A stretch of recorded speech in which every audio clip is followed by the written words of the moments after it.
Bonsoir. Les techniciens de loisirs œuvrent dans les CHSLD pour organiser des activités auprès de la clientèle âgée pour les sortir de l'isolement, les faire bouger, les divertir. Et on apprend maintenant que certains de ces postes disparaîtront dans un avenir approché dans les centres de Sherbrooke. Louis-Philippe, la décision du CIUS de l'Estréchus fait réagir. Ça fait réagir parce que les techniciens en loisirs, ce sont eux qui organisent les activités sportives, sociales, culturelles dans les CHSLD. Et donc, on apprend que 3 départs volontaires ne seront pas renouvelés. On passera donc d'environ 10 techniciens en loisirs à 7 à temps plein à Sherbrooke. Et les résultats, je vous le montre en tableau, parce que selon le syndicat, il y aura un technicien en loisirs pour 105 patients à la suite de cette politique, alors que la recommandation de la Fédération québécoise du loisir en institution, eh bien, c'est un technicien en loisirs pour 50 bénéficiaires. Donc, évidemment, le syndicat qui s'inquiète de l'impact, 1, sur les employés et 2, sur les bénéficiaires.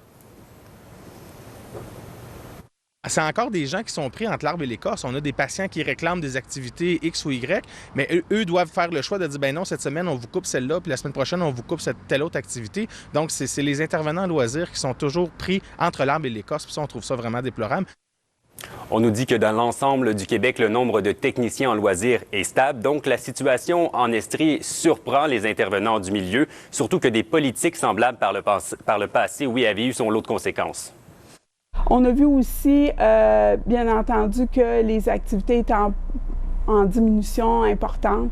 Donc, on a vu une baisse et aussi un niveau d'isolement aussi de la clientèle qui a augmenté.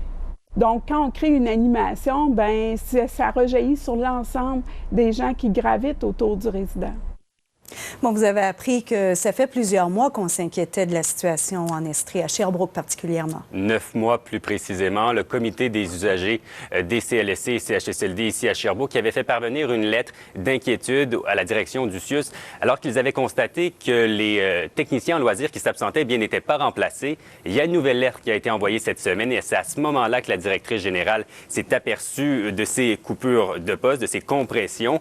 Eh bien, si elle comprend là, qu'il y a des obstacles financiers auxquels font face les gestionnaires, eh bien, elle commence à avoir l'impression de faire du surplace. Ma réaction, une réaction de découragement.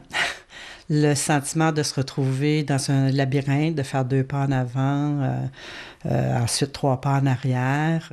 Les CHSLD, c'est pas juste un milieu de soins, c'est un milieu de vie aussi. Puis il faut vraiment s'assurer que ce milieu de vie-là, que les personnes puissent continuer de s'actualiser selon leurs ressources, selon leur potentiel. La direction du CIUS qui s'est expliquée aujourd'hui par téléphone, elle dit que la clientèle en CHSLD eh bien, est plus lourde, moins mobile, peut faire moins d'activités qu'avant. Donc, avant d'embaucher d'autres intervenants en loisirs, il faut revoir notre façon de faire pour bien répondre aux besoins changeants des bénéficiaires ici à Sherbrooke et en Estrie. Bon, ce sera à suivre certainement. Merci, Louis-Philippe. Au revoir.